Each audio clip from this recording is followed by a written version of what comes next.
আসসালামু আলাইকুম সুপ্রিয় দর্শক, আশা করি সবাই ভালো আছেন। দেখেন আমাদের মুরগিগুলো মাশাআল্লাহ, এগুলি ছোটো বাচ্চার থেকে আলহামদুলিল্লাহ এতটুকু করছে, প্রায় 1 মাস 10 দিনের মতো কাছাকাছি। আজকে আমি সব কিছু নিয়ে আসছি যে মানে ছাদে আমি কী কী করি। অ্যাকচুয়ালি সবসময় সব কিছু রেডি করার পরে ভিডিওটা করা হয়, যার কারণে দেখানো হয় না। আমি হলো গিয়া এই যে দেখতেছেন এখানে দুইটাই কম্পার্টমেন্ট বানাইছি, একটা হলো গিয়া খাবারের জন্য, একটা হলো গিয়া নর্মাল ওদের চরণভূমির জন্য, ঠিক আছে। এখন যখনই আমি এটা দিয়ে যাই, এটা কিন্তু মানে পুরাটারে ওরা একদম সমতল করে ফেলায়। যেমন দেখেন এই যে এখন নিব, এই যে একটু নিড়ানি নিব, নিড়ানি নিয়ে খুললেই এই যে এরকম দেখবেন, এই যে এটা আসে। হ্যাঁ, এগুলি হলো গিয়ে আগাছা, আগাছা অথবা শক্ত ময়লা, ঠিক আছে। এই ময়লাগুলি আমরা তুলে ফেলাবো। কেন? এই ময়লাগুলি যদি থাকে তাহলে কিন্তু ওরা সুন্দরভাবে আশ্রইতে পারে না মাটিটা, ঠিক আছে। এই যে দেখেন, দেখছেন এই যে দড়ি, এই ময়লাগুলি থাকলে কিন্তু ওরা সুন্দরভাবে আশ্রইতে পারে না। এই ময়লাটা সরানো অনেক জরুরি, ঠিক আছে। এই ময়লাটা যে একদম ফালাই দিব এমন না, এটাও কম্পোস্ট বিনে থাকবে, কিন্তু এটা এখানে থাকবে না, কারণ এখানে সবগুলোকে একদম ঝুরা মাটি থাকে। দেখেন একদম ঝুরা মাটি, ঝুরা মাটি হলে ওদের মানে আশ্রয়তে অনেক সুবিধা হয়। এই যে দেখেন ডাটা, এইগুলি আমি প্রতিদিন আইসা একবার নিড়াইয়ে দিই। হ্যাঁ, নিড়াইয়ে দিলে হয় কি, যে মাটিটা যত সুন্দর থাকে, ফ্রেশ থাকে, ওদের তত ওইটা খাবার খাইতে অনেক সুবিধা হয়, ঠিক আছে। প্রতিদিন আমি মাটিটারে এইভাবে নিড়াইয়ে দিই। এগুলি যে ফালাই দিব এমন না, এগুলি কম্পোস্ট বিনে দিব। এটা কিন্তু মানে যেই দিন দিয়েছিলাম ওই দিনই দিতে পারতাম, কিন্তু যদি সাথে সাথে সরাই ফেলাই তো এগুলির মধ্যে অনেকগুলি পাতা টাতা থাকে, এগুলি কিন্তু ওরা খায়, এই খাওয়াটা ওদের মিস হয়ে যাবে, ঠিক আছে। এই দেখেন দিছি, সাথে সাথে খাইতেছে।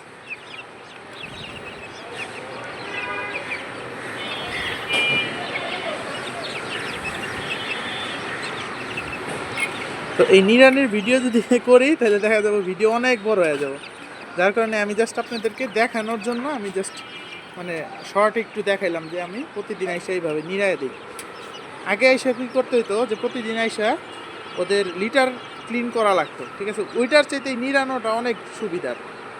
প্রতিদিন আইসা আমার মানে ময়লা ধরা লাগে না, এখানে শুধু মাটি থাকে, মাটিগুলি একটু কুপাই দিলেই হয়। মাটিগুলি কুপাই দিলে দেখেন মাটিগুলি একদম ঝুরঝুরা থাকে। হ্যাঁ, একেবারে মিহিন। এই মাটি কিন্তু একদম শক্ত দিছিলাম, একদম শক্ত শক্ত চাক্কা চাক্কা মাটি ছিল।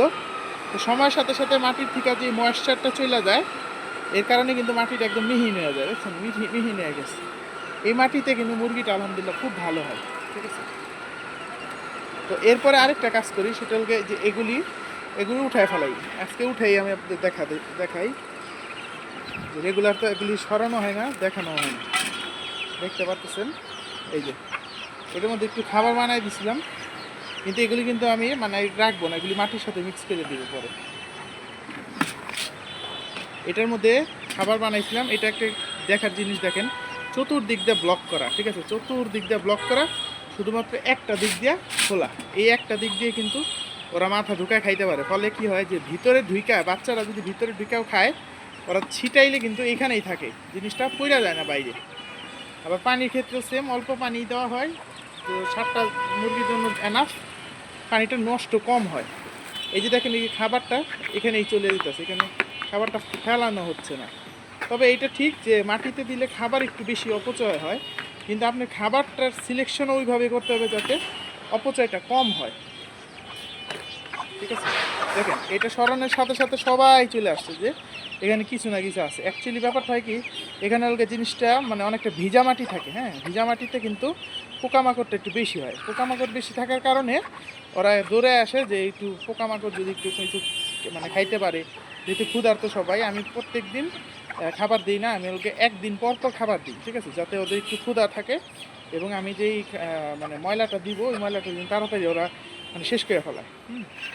এখানে দেখেন আরেকটা কম্পার্টমেন্ট করছি, এটা হল গিয়া এই যে বাচ্চাদের জন্য একটা কম্পার্টমেন্ট করছি, বাচ্চা মুরগির জন্য, ঠিক আছে। যে এখানে যদি যাইতে যায় তখন কিন্তু অনেক মানে মানে কোলাহল লেগে যায় যে একটা ইয়ের মধ্যে কতগুলি ঢুকবো। তো এটা দিলে ওদের খাবারটা আলহামদুলিল্লাহ প্রপারলি হয়। হ্যাঁ, কিন্তু এটা আজকে সরাই দিব, কারণ যেহেতু আমি মানে ন্যাচারাল ফিডিংটাই বেশি করতেছি। কিন্তু অবশ্যই ন্যাচারাল ফিডিংয়ের ক্ষেত্রে আপনি এই যে এরকম অটোমেটিক ফিডার এবং অটোমেটিক ড্রিঙ্কার অবশ্যই রাখবেন, নাইলে কিন্তু বিপদে পড়বেন। কারণ ওরা যদি প্রপার নিউট্রিশন না পায় ওরা কিন্তু অনেক ক্ষতিগ্রস্ত হয়ে যায়। আরেকটা জিনিস দেখেন, এখানে দিছি একটা টাইলস দিয়া দুইটা কম্পার্টমেন্ট করে দিছি, ঠিক আছে। দুইটা কম্পার্টমেন্ট করার ফলে হয়েছে কি, যে যখন আমার এইখানে ওরা থাকে এবং এখানে ওরা খাওয়া দাওয়া করে, এবং ওই পাশে যখন ওরা খোঁড়াখুড়ি করতে যায়, তখন ওইখানে যেই খোঁড়ার মাটিটা ফেলায় ওই মাটিটা এই পাশে আর আসে না, ফলে এই পাশটা ওরকমভাবে নোংরা হয় না বা ওরকমভাবে নষ্ট হয় না, ঠিক আছে। তো আজকে দেখাচ্ছি আমি এগুলো উঠাই। এখানে একটা ইয়া দিয়ে রাখছিলাম, মানে ইয়াটার জন্য, এটাও আজকে বাদ দিয়ে দিব, কারণ আজকে পুরো মাটিটারই নিড়াবো। আমি কিছুদিন পর পর নিড়াইলে মাটিটা একদম সুন্দর ঝকঝকা ঝরঝরা হয়ে যায়, বুঝছেন। তো ঝরঝরা হয়ে গেলে কিন্তু মুরগির বাচ্চাগুলির জন্য বা মুরগির জন্য অনেক সুবিধা হয়। দেখছেন, আমি কিন্তু খালি একটু মাটিটা সরাইছি, ওরা কিন্তু কিছু না কিছু পোকামাকড় কিছু না কিছু খাইতেই আছে, দেখেন ওটা কিন্তু খাওয়া অফ নাই। আরেকটা জিনিস দেখাই আপনাদেরকে, অনেক সুন্দর একটা জিনিস। এই যে আমার এই সেটআপে এরকম বড় দানার খাবার খুঁজতে হবে, ঠিক আছে। ছোট দানা একটু অ্যাভয়েড করবেন, কারণ ছোট দানা হারায় যায় তাড়াতাড়ি। এই যে দেখেন বড় দানা দিতেছি, বড় মুরগি খাবে, বাচ্চারা খাবে না, কিন্তু বাচ্চারা কিন্তু এই যে বড় মুরগিটা দেখে দেখে মানে প্র্যাকটিস করবে, আস্তে আস্তে কিন্তু বাচ্চারাও খাইতে আসবে।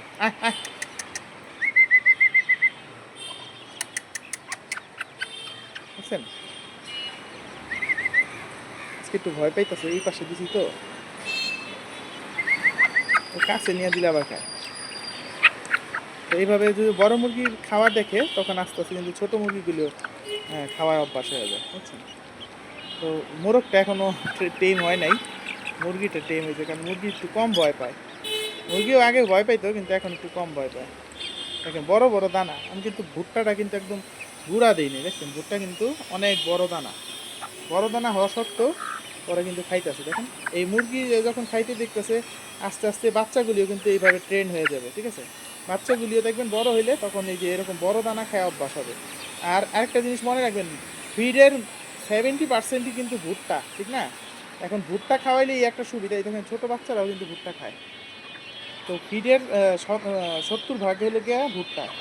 যদি আমি ভুট্টাটা ইজিলি খাওয়ানোর অভ্যাস করাইতে পারি, তাহলে কিন্তু ওদের জন্য অনেক সুবিধা, আমার ফিড কাউন্টিংয়ে অনেকটা সুবিধা হয়। কারণ এমনি আমি অর্গানিক ম্যাটেরিয়ালস দিতেছি, এটাতে একটা সুবিধা। এখানে আমার কিন্তু এই যে ধান, গম, ভুট্টা ভাঙ্গা এবং এই যে লাইমস্টোন আছে, ঠিক আছে। যার কারণে এই যে যদি ডিম পাড়া মুরগির যে প্রোটিনের ঘাটতিটা থাকে, এই যে ক্যালসিয়ামের ঘাটতিটা, সেটা এটা দিয়ে পূরণ হইতেছে। তো এইভাবেই একদম ন্যাচারালভাবে রইতেছে, আলহামদুলিল্লাহ একদম পুরা বলতে পারেন এটা একদম 100% ন্যাচারাল খাবারই চলতেছে। এখানে অর্গ্যানিকের বাইরে কোনো কিছু দেওয়া হচ্ছে না। বাচ্চাগুলির সাইজ দেখে অনেকে হয়তো বা বিব্রত হইতে পারেন যে এত ছোট বাচ্চা কেন, যেহেতু এগুলি 1 মাস 10 দিন বা 1 মাস 15 দিন বয়স। কিন্তু এটা ছোট বাচ্চা হইলেও এটা আলহামদুলিল্লাহ কিন্তু এটা ন্যাচারাল একটা গ্রোথ আছে, ঠিক না, ন্যাচারাল গ্রোথ।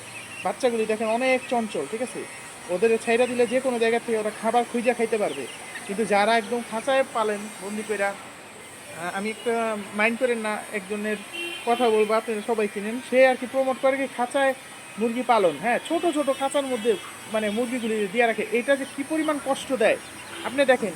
আমার এই যে সেটআপটা, এই সেটআপটা কিন্তু যথেষ্ট বড় আছে।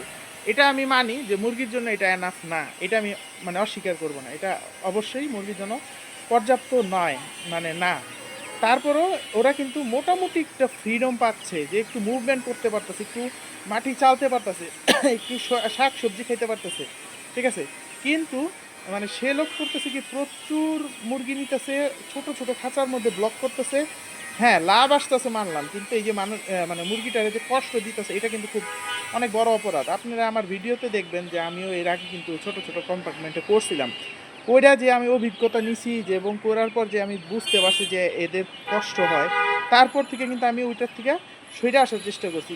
প্রফিটে হয় না দেখে আমি অনেক সময় অফও করে দিচ্ছি, কিন্তু আমি চেষ্টা করছি ওরা জানি সুখে শান্তিতে অ্যাটলিস্ট থাকতে পারে।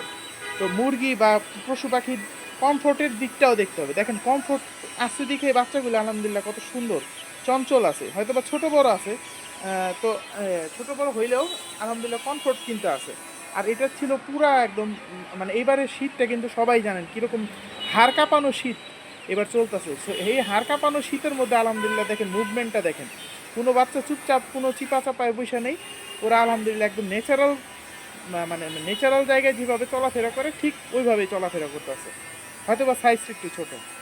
তো যাই হোক, এখন আমি এই অংশটুকু সরাই আমি দেখাবো আপনাদেরকে যে এটা সরাইলে কতটুকু জায়গা হয়, অনেক স্পেস হয়, বলবো না স্পেস হয় না, যথেষ্ট স্পেস হয়। দেখেন ওরা অতটা ভয় পায় না আমারে, আগে অনেক ভয় পাইতো মুরগিগুলি একদম। প্রথম প্রথম যখন আনছিলাম মুরগিগুলি অনেক ভয় পাইতো, এখন বাচ্চাগুলি ভয় পায়, কিন্তু বড় মুরগিগুলো ওরকম ভয় পায় না। একটা অ্যাডজাস্টমেন্টের ব্যাপার আছে, একবার ওটা আপনার সাথে মিশে গেলে কিন্তু আর মানে ভয় এটা ওদের মধ্যে থাকে না।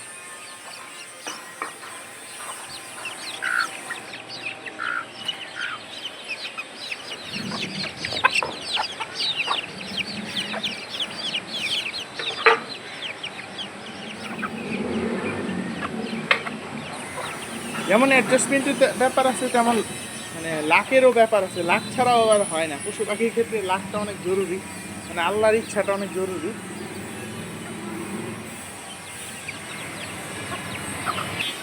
দেখেন মোটামুটি ক্লিন করছি জায়গাটা, এখন আবার একটু নিরায় দেখি দেই। দেখেন এগুলি আর কি পচে না, এগুলি আর কি উঠায় ফেলতে হয়। তো এটা করার ফলে কিন্তু আমার দুইটা উপকার হইতেছে। এক নাম্বার, আমার মানে প্রতিদিন আইসা ময়লা পরিষ্কার করতে হইতেছে না, মানে ওদের যেই মানে মলটা থাকে, মলও ক্লিন করা লাগে না, মলে দুর্গন্ধ হয় না, এবং ওদের কিন্তু এই যে লিটারজনিত যেই অসুখ বিসুখ সেটাও হয় না।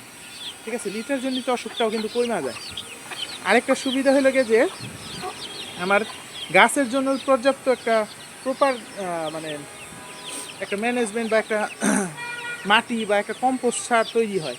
যেমন আপনাদেরকে দেখাই, এইখান থেকে মাটি নিয়ে কিন্তু আমি এই যে এখানে আদা গাছ লাগাইছি, পেঁয়াজ লাগাইছি, রসুন লাগাইছি, তারপরে আরেকটা কী জানি দিলাম, কাঁচা হলুদ দিছি, বুঝছেন? তো এগুলি হচ্ছে না এমন না, হচ্ছে না মানে কিছু কিছু হয়তো বা একটু প্রবলেম হইতে পারে, স্বাভাবিক, যেহেতু প্রথমবার করতেছে একটু স্বাভাবিক প্রবলেম হবে, কিন্তু এগুলি কিন্তু অর্গানিক কম্পোনেন্ট অনেক ভালো। ঠিক আছে, অনেক বেশি অর্গানিক ম্যাটেরিয়াল এখানে আছে, যার ফলে গাছগুলি ইনশাল্লাহ দিলে একবার যখন গাছগুলি মানে বীজ থেকে গাছ হয়ে যায় তখন ইনশাল্লাহ অনেক ভালো গ্রোথ আসে।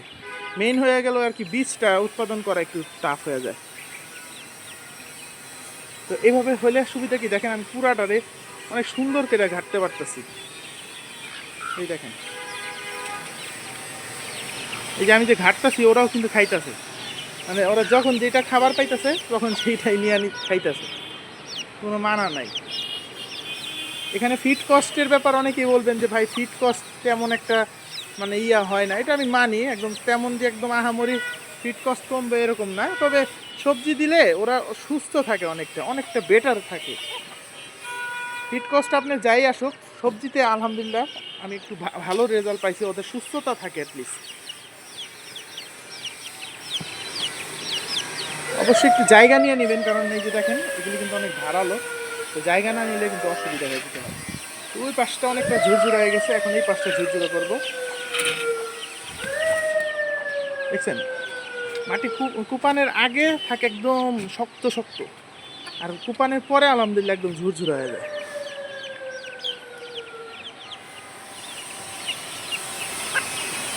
এক মাটির দুই রূপ।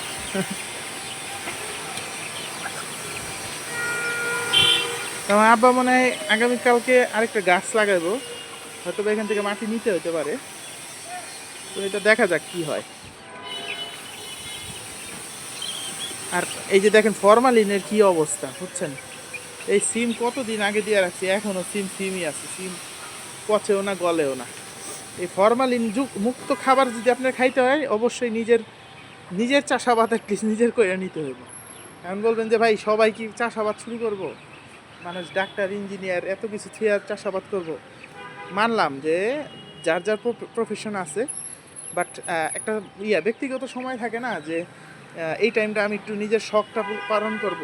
ওই শখের টাইমটা যদি এরকম মানে বিভিন্ন গাছপালায় দেওয়া যায়, তাহলে আশা করি যে তার শখও পূরণ হইলো, আবার সে একটা ভালো মানে ফরমালিন মুক্ত খাবারও খাইতে পারলো। এটা আমি মানি যে ঢাকা শহরে জায়গার অনেক অভাব, মানে সবার তো আর ছাদ হয় না, ঠিক না? এটা একটা মানে সত্য কথা যে সবার ছাদ হয় না, এবং সবার কাছে ছাদের অ্যাক্সেসও নাই। তো এটা একটা মানে প্রবলেম হইলেও চেষ্টা করতে হবে, কোনো না কোনো উপায় তো অবশ্যই আছে। যেমন আদা গাছটা কিন্তু যে কোনো টবে বা যে কোনো ইয়েই করা যায়, আদা পেঁয়াজ এইসব। আর এইগুলি করার আমার মেইন কারণ হলো গিয়ে যে এগুলো হলো গিয়ে মাটির নিচের ফসল। তা আমি যদি এগুলি করি, আমার মাটির উপরের ফসলটা কিন্তু আমি আমার মুরগিরে খাওয়াইতে পারবো, আর মাটির নিচের ফসলটা আমরা নিলাম। দেখেন কি সুন্দর, মাশাল্লাহ, একদম ঝুরঝুরা হয়ে গেছে মাটিগুলো। তো কুপানের সময় একটু সাবধান থাকবেন, মুরগির বাচ্চার গায়ে না লাগে। আমি অ্যাকচুয়ালি লং ভিডিও বানাই না, কিন্তু আজকে ভাবলাম যে অ্যাকচুয়ালি যদি প্রসেস না দেখাই, শুধু মানে সাকসেস দেখাই বা মানে সঠিক সব কিছু কমপ্লিট করার পর যদি দেখাই, তাহলে হয়তো অনেকেই অনেক কিছু বুঝবে না। এই জন্য আজকে প্রসেস শুদ্ধ দেখানো যে অ্যাকচুয়ালি আমি প্রতিদিন কী কাজগুলি করি, ঠিক আছে। তো এখন আমি ওই যে ডিভাইডটা আরেকবার করব। তো একটা ব্রেক নিয়েছিলাম, দেখেন আমি কীভাবে ওই যে মাটিগুলি উঠাই। ছোট একটা গামলায় মাটিগুলি উঠাইয়া, এই দেখেন উঠাইয়া এই যেভাবে প্রায় 2 গামলা মাটি বের করছি, এগুলি গাছে দেওয়া হবে। এবং গাছের থেকে যেই শুকনা মাটিটা চলে আসবে, গাছের থেকে কিন্তু প্রচুর শুকনা মাটি আসে। যেমন দেখেন এই মাটিটা কিন্তু একদম রসকস সব চলে গেছে। যারা গার্ডেনিং করেন তারা বুঝবেন জিনিসটা, একদম রস নাই বলা যায়, একদম রস নেই। এই শুকনা মাটিটাই আমি আমার মুরগিরে দিব, এবং এটা ঝুরঝুরে হয়ে যাবে। ঝুরঝুরে হওয়ার পরে বিভিন্ন মানে শাকসবজি বিভিন্ন রেগুলার ওরা খাবে। খাওয়ার সময় যেই নরম মানে পানিটা আসে ওইটা, এবং ওদের যে বিষটা, এগুলি সব কিছু মিক্স হয়ে এই মাটিটাই দেখেন একদম, এইটা দেখেন কীরকম ঝুরঝুরা মাটি, আর এইটা দেখেন কীরকম ঝরঝরা মাটি, দেখছেন। ওইটা হলো একদম শক্ত মাটি, আর এটা একদম নরম। এটার মধ্যে কিন্তু পানি নাই, হ্যাঁ, পানি ছাড়া রাখছি কেন, এটা হলো আপনি একে তো মুরগির জন্য ভালো, পানি ছাড়া থাকলে ওরা ঘুরতে পারে ভালো মতো। আর দ্বিতীয়ত হইলে কি, আমরা এটা চাইলা নেই, চাললে অনেক ময়লা টয়লা বা এই যেরকম আস্তে আস্তে মানে চোকলা মোকলা এগুলি আলাদা হয়ে যায়, এগুলি আবার মুরগিতে দিয়ে দিই, এগুলি আবার মানে কম্পোস্ট হইতে থাকে। তো এইভাবে আপনারা কিন্তু মুরগি দিয়ে কম্পোস্ট করতে পারেন। কম্পোস্টে ইনশাল্লাহ অনেক ভালো হয়, অনেক ভালো কম্পোস্ট হয়, যার মানে লাইভ এক্সাম্পল আপনারা এখানে দেখতেছেন। এখান থেকে দেখবেন, হয়তো বা দেখতে হয়তো সুন্দর লাগে না, কারণ মাটির ইয়াটা এরকম যে দেখতে সুন্দর না হলেও ভিতরে কার্যকারিতা অনেক হাই। এবং এই যে দেখেন এই যে দাগটা পড়ছে না, এটা কিন্তু পুরা এই কম্পোস্টের যেই দাগ, মানে কম্পোস্টের যেই জৈব পদার্থগুলি থাকে সেগুলির কারণে এই দাগটা পড়ছে, ঠিক আছে। দেখেন ওনারা তো সুন্দর মতো ঘুরতেছে। তো এখন আমি আবার এটা কুপায় দিব, কারণ এখান থেকে আমি প্রায় 2 বালতির মতো মাটি সরাইছি, অনেকটা নিচে নেমে গেছে। এটা কিন্তু আমি ডিপ লিটার সিস্টেম করছি, বুঝছেন। ডিপ লিটার সিস্টেম করলে সুবিধা কি, এই যে আমি রেগুলার মাটি চেঞ্জ করে নেই, হ্যাঁ, এর ফলে কিন্তু ওদের কোনো অসুবিধা হয় না, এবং ওদের কখনো মাটি শর্ট পড়ে না। অনেকে করে কি, মানে মাটি কম দেয়, মাটি কম দিলে কিন্তু অসুবিধা। মানে লো লিটার সিস্টেম করলে দেখা যাবে কি, ওরা নিচে একদম এই যে দেখেন একদম ডিপে যদি যান, এটা তো অনেক ডিপে গেছি, তারপর আরও ডিপে যদি যান, এখানে কিন্তু আমার প্লাস্টিকটা আছে। এখন ওই পর্যন্ত যদি মুরগি চলে যায়, তাহলে কিন্তু প্লাস্টিক আপনি নষ্ট করে ফেলবে, ছিঁড়ে ফেলবে। ওদের কুপাইতে দেন সমস্যা নেই, কিন্তু মাটিতে জানি কুপায়, প্লাস্টিকে জানি না কুপায়, ঠিক আছে। তাইলে কিন্তু বেশি দিন প্লাস্টিকটা টিকবে না। এটা প্লাস্টিক না, এটা বলে ট্রিপল, হ্যাঁ, একটু মোটা ট্রিপল পাওয়া যায়, ওগুলি এনে দিবেন, এবং অবশ্যই 4-5 লেয়ার করে দিবেন। এখানে কিপটামি করবেন না। আমার এখানে দেখেন একটা লেয়ার, 2টা লেয়ার, এটা নিচে আরেকটা লেয়ার আছে, এবং একদম নিচে যে আছে এখানেও কিন্তু 2-3টা লেয়ারের উপর আছে। তো এইভাবে আপনারা লেয়ারগুলি করবেন, ইনশাল্লাহ আপনাদের কম্পোস্ট বিনটা খুব ভালো হবে, এবং মুরগি চইরা অনেক শান্তি পাবে। এখন দেখেন আমরা প্রায় সমান করে দিচ্ছি, ঠিক আছে, পুরোটা সমান করে দিচ্ছি। কিন্তু একটা জিনিস খেয়াল করবেন যে আমি কিন্তু এটা মানে এটা হলো আপনার পূর্ব দিক, হ্যাঁ, এই যে এই সাইডটা হলো পূর্ব দিকটা আমি সবসময় ওপেন রাখি, এখানে খাবার দিই এবং এখানটা ঢাইকা দিই, ঠিক আছে। অর্থাৎ ওদের ঘরটা হবে এই পাশে, আর পূর্ব দিকটা ওপেন থাকবে। পূর্ব দিকটা ওপেন থাকলে ভোরবেলার প্রথম সূর্যটাই কিন্তু ওদের ঘরে পড়ে, এবং ওরা খাওয়া শুরু করে ভোর থেকে, এবং সন্ধ্যার সময় ওরা খাওয়া দাওয়া একদম অফ করে দেয়, ঘুমায় যায়। এই জিনিসটাও কিন্তু অনেক জরুরি, এটা অনেকে মেনটেন করে না, পূর্ব দিকে ঘর বানানো বা পূর্ব দিক খোলা রেখে ঘর বানানো। এখন আরেকটা দেখার জিনিস হলো গিয়ে দেখেন, এখানে হলো গিয়ে আমরা ইটা দিছি, ঠিক আছে। ইটা দিছি কেন, যে ওরা নিচ দিয়ে আশ্রয়লে জানি মাটিটা ভেঙে না যায়। এখানে ইটা দিছি, এরপর উপরে হলো গিয়ে একটা ছোট ট্রে দিলাম, এর উপরে এই যে এরকম একটা টাইলস দিব, বুঝছেন। এই যে দেখেন একটা টাইলস দিলাম। টাইলসটা অত অ্যাকুরেট না হইলেও হইব, সমস্যা নাই, কারণ আমরা ওই পাশে আবার ইটা দিয়ে দিব যাতে টাইলসটা না সইরা যায়।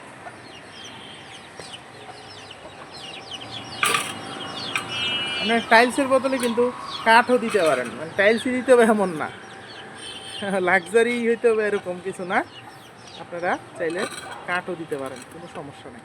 জাস্ট ডিভাইডটা হওয়াটা অনেক জরুরি, কারণ ডিভাইড না হইলে ওই পাশে যখন ওরা মানে মাটি চালে তখন কিন্তু সব মাটি ধুলাবালি সব ওই পাশে চলে যায়। তখন আপনি যখন ওই যে খাবারটা দিবেন, খাবারটা কিন্তু খাইতে ওদের অসুবিধা হয়, মানে খাবারের সাথে মাটি মিক্স হয়ে যায়। এই যে দেখেন আমি খুললাম কেন, এই যে এখানে ইটাগুলি দিব, এই জন্য এটা নিয়ে রাখি।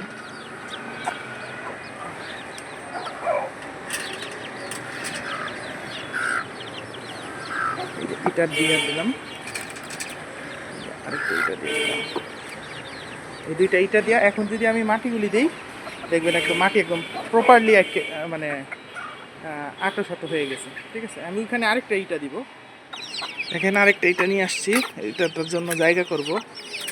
দেখেন আরেকটা কথা বলি, আজকের ভিডিওটা অবশ্যই অনেক লং হবে, কারণ যেহেতু আমি প্রসেসটা দেখাবো, ফুল প্রসেস। তো আমি একটা জিনিস বলি, যে আপনারা যারা আজকের ভিডিও ফুল দেখছেন, একদম সম্পূর্ণ প্রথম থেকে এই পর্যন্ত দেখছেন এবং সামনেরটুকু দেখবেন, তারাই কিন্তু ধরে নিতে পারেন তারা আসল খামারি, ঠিক আছে। তারা কোনো মানে মানে কোনো প্রকার ডুপ্লিকেশন তাদের মধ্যে নাই বা কপি তাদের মধ্যে নাই। তারা অ্যাকচুয়ালি খামার করে, তারা অ্যাকচুয়ালি মানে মুরগির থেকে প্রফিট আনতে চায়, অথবা মুরগির অ্যাকচুয়ালি তারা অনেক লাভ করে। তো আগের যে সেটআপটা ছিল, এই পাশের অংশটা অনেক বড় ছিল, সেই জন্য আমি এটাকে চাপায় নিয়ে আসছি, যাতে এই ওদের মানে ওরা এই যে বিচরণের যে জায়গাটা, এই জায়গাটা একটু বেশি পায়, এটার জন্য এই জাস্ট এটা করা। তো আপনারা যারা আমার আগের ভিডিওগুলি দেখছেন, তারা কিন্তু অবশ্যই দেখতে পাচ্ছেন যে আমি মানে কী পরিমাণ সেটআপটা চেঞ্জ করছি। প্রত্যেকটা মানে স্টেজে যেয়ে কিন্তু আমি সেটআপটা চেঞ্জ করছি ওদের অনুকূল অনুযায়ী, ঠিক আছে, ওদের যে সুবিধা হয় সেই অনুযায়ী। তো এখন দেখেন যে আমাদের মানে সেটআপের কাজটা মোটামুটি শেষ। তো আমি জাস্ট খাবারটা দিব, পানিটা দিব, ওইটা আসলে পরে দিই, কারণ এখন আরেকটা ইম্পর্টেন্ট জিনিস দেখানো বাকি। সেটা হলো গিয়ে যে এই যে দেখেন এখানে আমি এটা কার্ডবোর্ড রাখছি, ঠিক আছে, যেটা দিয়ে আমরা মানে কাটাকাটি করি। হ্যাঁ, এটা অনেক পুরান জিনিসই, অনেক পুরান আমলের, মানে অনেক আগের থেকে আমি এটা ইউজ করি। কারণ কি, যে এই যে আমার এই প্রতিদিন সবজিগুলি আসে, সবজিগুলি কিন্তু অনেক বড় বড় মানে ডগা টগা থাকে, এগুলি আমি একটু কাইটে কাইটে দিই, যাতে আমার তাড়াতাড়ি অ্যাডপশন হয়ে যায় ভিতরে। তো আজকে এই যে আমার গাছেরও কিছু পাতা আছে, এগুলি দিব, কিন্তু এগুলি দিলে বেশি একটা সুবিধা হয় না, কারণ এগুলি অনেক শক্ত এবং এগুলির মধ্যে রস কম। যেহেতু আমরা ছাদে গাছ রাখছি, ছাদের গাছে কিন্তু রস বেশি একটা হয় না, একদম শুকনা পাতা, ঠিক আছে। এই পাতাগুলি দিব শুধুমাত্র জীবাণুটা জানি বাড়ে, মানে হেলদি ব্যাকটেরিয়া বৃদ্ধির জন্য, ঠিক আছে। এখানে আমাদের কিছু পোকামাকড়ও জন্মাবো, ঠিক আছে। এটা আমি রাখবো প্রায় 1 সপ্তাহের মতো। এই যে এটা দিলাম না, এটা কিন্তু খাবার না, এটা জাস্ট মনে করেন একটা বেডিং হিসাবে কাজ করব, ঠিক আছে। ওদের জন্য একটা বেডিং হিসাবে কাজ করব, মানে আপনারা যেমন ওই যে ইয়া দেন, কি বলে, ধানের টুস দেন, ওরকমই একটা বেডিংয়ের মতো কাজ করবো। এটা কিন্তু খাবার না, এটা থেকে হালকা পাতলা খাইতে পারবো না এমন না, পারবো, কিন্তু মানে অতটা প্রয়োজনীয় পুষ্টি উপাদান নাই। এইটাই হলো প্রচুর পুষ্টি। এখানে আমাদের প্রতিদিনই এরকম খাবার জমে, এবং ফ্রিজে যেসব ফালায় দেওয়া তরকারি থাকে, তরকারি জমে, ভাত জমে, মার জমে, অনেক কিছু থাকে, ঠিক আছে। মারটা আমি ডাইরেক্ট দিতে চাই না, কারণ হলো গিয়ে আমার মাটিটারে অনেক মানে ইয়া করে ফেলায়, ভিজায় ফেলায়। এই জন্য ডাইরেক্ট এই তরকারিটা আমি কাইটা নিয়ে আসছি, ঠিক আছে। দেখেন এখানে কিছু ঝুরঝুরা অংশ আছে, এই যে দেখেন এই ঝুরঝুরা অংশগুলি কিন্তু আমি কাইটা দিছি, ঠিক আছে। এই অংশগুলি কাইটা দেওয়ার কারণে ওদের কিন্তু খাইতে অনেকটা সুবিধা হবে, দেখেন কীভাবে খায়। অথচ আমি কিন্তু খাঁচার গেট খোলা, ঠিক আছে, ওরা কিন্তু যাচ্ছে না, কারণ বাইরে বের হয়ে ওরা করবে কি, মেইন খাবারই তো ভিতরে, দেখেন মেইন খাবার ভিতরে, তো বাইরে যায় ওরা কি করবে, দেখেন, দেখছেন। ছোট বাচ্চা, বড় মুরগি, বড় বাচ্চা, সবাই এই সব মানে এই পাতা টাতা খাওয়ার জন্যই মানে ব্যাকুল হয়ে থাকে। দেখেন তো কত ভাল লাগে, এগুলি দেখতে অনেক সুন্দর লাগে, অনেক ভাল লাগে। এবং মানে দিন শেষে আপনি এরকম সুন্দর এরকম ঝুরঝুরা কম্পোস্টও পাইতেছেন, সব দিক দিয়েই উপকার। যারা ফার্মিং করেন এবং যারা গাছপালা পছন্দ করেন তাদের জন্য তো এটা আসলে স্বর্গ, মানে স্বর্গের চেয়ে কম না। আপনি সব কিছু যদি টাকার সাথে তুলনা করেন আসলে হয় না অ্যাকচুয়ালি। মানে মনের একটা সুখের একটা ব্যাপার আছে, এগুলি কিন্তু অনেকটা সুখের জিনিস। এই যে মাটি হাতাইলে আমার শরীরে যত এক্সট্রা যে চার্জগুলি উৎপন্ন হয়, হ্যাঁ সবাই কিন্তু জানেন, যারা সায়েন্স পড়েন তারা কিন্তু জানেন যে প্রত্যেকটা মানুষের শরীরে আমাদের যে কাপড় চোপড় থাকে, এই কাপড়ের সাথে লোমের ঘর্ষণে এক্সট্রা চার্জ উৎপন্ন হয়। এই মাটিগুলি হাতাইলে কিন্তু এই চার্জগুলি আপনার শরীর থেকে চলে যায়, সো আপনার শরীরটা অনেক ভালো থাকে, সুস্থ থাকে। এবং এটা কিন্তু বিজ্ঞান দ্বারাও প্রমাণিত যে মাটির সাথে সংস্পর্শ যাদের আছে তাদের শরীর অনেক বেশি সুস্থ থাকে, যাদের মাটির সাথে কোনো সংস্পর্শ নাই। সবাই মানে বাসায় জুতা পরে ঘুরে, শীতকালে ঘুরলে ওইটা অন্য হিসাব, যে ঠান্ডা থেকে বাঁচার জন্য, কিন্তু গরমকালে এটা খুবই মারাত্মক ক্ষতিকর জিনিস, ঠিক আছে। তো চেষ্টা করবেন মাটির সাথে সম্পর্ক রাখার। এরকম মাটি লাগলে মানে ছাদের মধ্যে ছিটাইয়ে দিয়ে এটার উপরে হাঁটবেন, তাও অনেকটা আপনাদের মানে রোগবালাই থেকে অনেকটা মানে রেহাই পাবেন ইনশাল্লাহ। অবশ্যই এটা অনেকেই হয়তো বা ভাববেন যে এটা একটা গিমিকি কথা, যে মাটি ছিটিয়ে দিলে ওটার উপর হাঁটলে কি হবে। অ্যাকচুয়ালি না, অবশ্যই আল্লাহ এই মাটিতে অনেক বরকত দিছে, এটা আপনারা কল্পনার বাইরে। এবং বাংলাদেশের মাটিতে আরও বেশি বরকত। সৌদি আরবের মাটিতেও এত বরকত নাই, বা ইউরোপ আমেরিকার মাটিতেও এত বরকত নাই যে বরকতটা আছে বাংলাদেশের মাটিতে। কিন্তু আমরা এই মাটিটার কোনো গুরুত্বই দিই না, মাটিটার কোনো ভ্যালুই দিই না। মাটি নিয়ে কথা বললেই দেখা যায় যে ইউটিউবে ভিডিও কম আসে, ভিউ কম আসে, মানুষজন মানে অ্যাপ্রিসিয়েট করে না। কিন্তু আমি দেখেন এত বছর ধরে কাজ করতেছি, আমি কিন্তু কোনো দিনও মানে ভিউয়ের আশায় কাজ করিনি। আমি কাজ করছি যে আমার কন্টেন্ট তৈরি করতে অনেক ভাল লাগে। হ্যাঁ, কন্টেন্ট তৈরি করতে আমার অনেক মানে খরচ হয়, এটা আমি মানি, প্রচুর খরচ হয়। কিন্তু আমি ওই খরচগুলিরে নেগলেক্ট করি, যে এটা আমি শখের পর্যায়ে নিয়ে গেছি, যে হ্যাঁ মানুষ একটা শখ রাখলেও তো সেখানে খরচ হবেই। কিন্তু আমি কিন্তু তারপরেও কন্টেন্ট অফ করি না। হয়তো বা একটা বড় ব্রেক নেই, সেই ব্রেকের পরে কিন্তু আবার ফেরত চলে আসি আমার কন্টেন্ট নিয়ে। তো দেখেন মুরগিগুলি আলহামদুলিল্লাহ অনেক সুস্থ আছে, সবল আছে, এবং অনেকটা মানে স্বাচ্ছন্দ্য আছে, যে তারা চরণভূমিতে যেরকম চৈরা আরাম আছে সেরকম চৈরা কিন্তু তারা আরাম পাচ্ছে। হ্যাঁ, তো এটাই।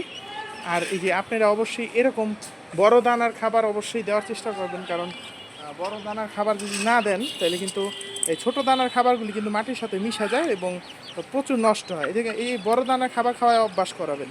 এখানে ভুট্টা দিছি, শুধু ভুট্টাই দিতে হবে এমন না, বড় দানা যেই খাবার ওরা পছন্দ করবে সবই দিবেন। আর পছন্দের কি ওদের একটা অভ্যাসেরও ব্যাপার আছে, যেমন ভুট্টা কিন্তু এই মুরগি আগে খাইতো না, আমি দিতে দিতে দিতে দিতে দিতে দিতে ওরা একদম মানে এই ভুট্টার প্রতি একটা আকর্ষণ করে ফেলছি, ঠিক আছে। তারপরে দেখবেন বাদাম যদি দেন, বাদামও অনেক কার্যকরী জিনিস, বাদামটাও খাইলে ওদের শরীরে অনেক ভালো হয়। বুট দিতে পারেন, তারপরে ছোলা দিতে পারেন। তো এরকম জিনিসপাতি আপনারা ডাবলি দিতে পারেন। এই ধরনের বড় বড় দানাও কিন্তু মাঝে মাঝে দিয়ে ট্রাই করবেন। হ্যাঁ, যদি আপনার টাকায় প্রবলেম হয় বা টাকায় না পোষায় ওইটা অন্য হিসাব, কিন্তু এরকম অ্যাটলিস্ট এই বড় দানার ভুট্টাটা প্র্যাকটিস করাবেন, কারণ ভুট্টাটা অনেকটা সস্তায় পাওয়া যায়, ঠিক আছে। বড় দানার ভুট্টাটা যথেষ্ট সস্তায় পাওয়া যায়। এবং একটা জিনিস দেখেন, এই যে ভুট্টাটা আপনি যখন ভাঙ্গা ভুট্টা কিনেন, ভাঙ্গা ভুট্টায় কিন্তু এই যে হলুদ অংশ আর এই সাদা অংশ দুইটা কিন্তু আলাদা থাকে, ঠিক না, একত্রিত থাকে না। ভাঙ্গা থাকে ঠিক আছে মানলাম, হলুদ অংশ এবং সাদা অংশ দুইটা আলাদা থাকে, যার কারণে হয় কি ওরা হলুদটা খায় ঠিকই কিন্তু এই সাদাটা খায় না। তো এর কারণে অনেকে আবার ভুট্টার গুঁড়া দেন, তো ওইটার খাওয়ার প্রসেসটা আলাদা, ওইখানে আপনি মানে বিভিন্ন খাবার মিক্স করে আপনি ছোটো করে দিতেছেন, সেটা অন্য হিসাব। কিন্তু যদি মানে আমার মতো এইভাবে পালেন তাহলে অবশ্যই আপনার আস্তা ভুট্টা খাওয়ানোর প্র্যাকটিস করাইতে হবে। যদি আস্তা ভুট্টা খাওয়ানোর প্র্যাকটিস করেন আপনার খাবার খরচটা অনেক কমে আসবে, বুঝছেন। আর আস্তা ভুট্টার সুবিধা কি, যে আপনি আস্তা ভুট্টা কিন্তু সহজে মাটির সাথে মিক্স হয়ে যায় না, এটা মাটিতে পড়লে এটা কিন্তু মাটি থেকে খুঁজে বের করা যায়। তো যখন এটা মাটিতে পড়ে থাকে ওরা কিন্তু খুঁজা ওইটা বের কইরা ওরা কিন্তু অনেক ইজিলি খাইতে পারে। তো আজকে অনেক বড় হয়ে গেল, প্রায় 30 মিনিট ধরে আপনারা আমার সাথে আছেন, তার জন্য অনেক ধন্যবাদ। আশা করি আপনারা সাবস্ক্রাইব করেন আর না করেন, আমি ইনশাল্লাহ ভিডিও করে যাব যতদিন আসি। আমার চেষ্টা থাকে সবসময় মানে খামারিরা জানি লস না করে, যত যাই হোক খামারিদের যেন লস না হয়, খামারিরা যেন একটা ভালো প্রফিটের মধ্যে আনতে পারে নিজেদেরকে, সেটা আমি চেষ্টা করি। এবং আমি বুকে হাত দিয়ে বলতে পারি, হ্যাঁ আমি আগে দেশি মুরগির ডিমের জন্য করছিলাম, আমি লাভবান হয়েছিলাম, আমি লসের দিকে যাইনি, আমি আলহামদুলিল্লাহ লাভবান হয়েছিলাম। অল্প মুরগি ছিল, অল্প লাভ ছিল, সেটা আমি অ্যাপ্রিসিয়েট করি। কিন্তু এটা তো আপনার বুঝতে হবে যে মুরগির কোয়ান্টিটি যত হবে লাভও তত হবে, লাভ লসও তত হবে। তো যেহেতু এটা শখের জিনিস, তো শখের জিনিসের আসলে লাভ দিয়ে মানে মেজারমেন্ট করতে হয় না। তারপর আমি লাভ দিই কেন, যে মানুষের জন্য একটা আগ্রহ হয়। দেখেন আপনি যে এই যে এটা হলো কম্পোস্ট বিন হলো, হ্যাঁ এটা কিন্তু আপনার প্রতিদিন আমার বাসার প্রতিদিন কম হলো 2 কেজি ময়লা এটার মধ্যে যাচ্ছে, ঠিক না? 2 কেজি ময়লা প্রতিদিন যাচ্ছে। প্রতিদিন করে আপনার মাসে কিন্তু অনেক প্রায় 60 কেজির মতো ময়লা এই মাটিতে পরিণত হচ্ছে। এই মাটিটা আবার আমার গাছে যাচ্ছে, গাছটা আবার এই মাটিটা আবার আমার এই ধরনের সবজি টবজিতে ইনভেস্ট হচ্ছে, এই সবজিগুলি আবার আমরা খাবো, ঠিক না? তো এটা একটা মানে ওয়েস্ট ম্যানেজমেন্ট সিস্টেম হিসাবে আমি মানে ইউজ করতেছি। তো আপনারা যারাই মানে একটু বুঝবান আছেন তারা কিন্তু বুঝবেন যে প্রত্যেক মাসে 60 কেজি ময়লা আমি মানে ময়লারে আমি মানে অ্যাটলিস্ট একটা প্রয়োজনীয় জিনিসে পরিণত করতেছি। এটা কিন্তু কোনোভাবেই লস প্রজেক্ট হইতে পারে না। এরপর মুরগির থেকে ডিম আসলো না বাচ্চা আসলো সেটা অন্য হিসাব, ঠিক আছে? আমার মেইন এই যে মাটি রক্ষণাবেক্ষণ বা মাটি সুস্থকরণ, এটা তো হচ্ছে, এটাই আমার জন্য যথেষ্ট। এরপর মুরগি আসছে আলহামদুলিল্লাহ, দেখতে সুন্দর লাগে, সেটাও আলহামদুলিল্লাহ। মুরগিরা খাবার দাবার খেয়ে ভালো আছে, সুখে আছে। অ্যাটলিস্ট আপনারা যেই সব চ্যানেল দেখেন ইউটিউবে, যে ছোটো ছোটো মাত্র দেখা যায় 1.5 বাই 1.5 ফুট এক একটা ছোটো খাঁচার মধ্যে মুরগিগুলি একদম আঁটো হয়ে থাকে। তো সেটার চেয়ে দেখেন এই যে ছোটো বাচ্চারা কিন্তু খেলতে পারতেছে, ঠিক না? অ্যাটলিস্ট একটা খেলার জায়গা হচ্ছে, মানে ছোটো বাচ্চাদের জন্য খেলার জায়গা হচ্ছে। এবং আমার কিন্তু প্ল্যান অবশ্যই আছে, এই যে বড় খাঁচাটারও এরকম শুয়ায় দিব, শুয়ায় অটো ড্রিঙ্কার অবশ্যই থাকবে। তখন হয়তো বা আমার কষ্ট আরও কমে যাবে, কারণ এখন পানি দেওয়াটা হালকা একটু কষ্ট, বাট অত বেশি কষ্ট মনে করি না। 2 দিন মানে একদিন পর পর আসি, আমার মনটাও অনেকটা রিফ্রেশ হয়, আমার অনেক ভালো লাগে এখানে আসতে। তো একটা সমস্যা হয় যে আমি যদি ঢাকার বাইরে চলে যাই তখন একটু প্রবলেম হয়ে যায়, যে তখন মুরগিগুলি কে দেখবে, এটা একটা প্রবলেম, এটা মানি। এছাড়া কোনো আলহামদুলিল্লাহ কোনো মানে নেগেটিভ সাইড নেই, আলহামদুলিল্লাহ যা আছে আলহামদুলিল্লাহ পজিটিভ দিকটাই আছে। তো আজকে এর মতো এইটুকুই, আমার জন্য সবাই দোয়া করবেন। আসসালামু আলাইকুম ওয়া রাহমাতুল্লাহি ওয়া বারাকাতুহু।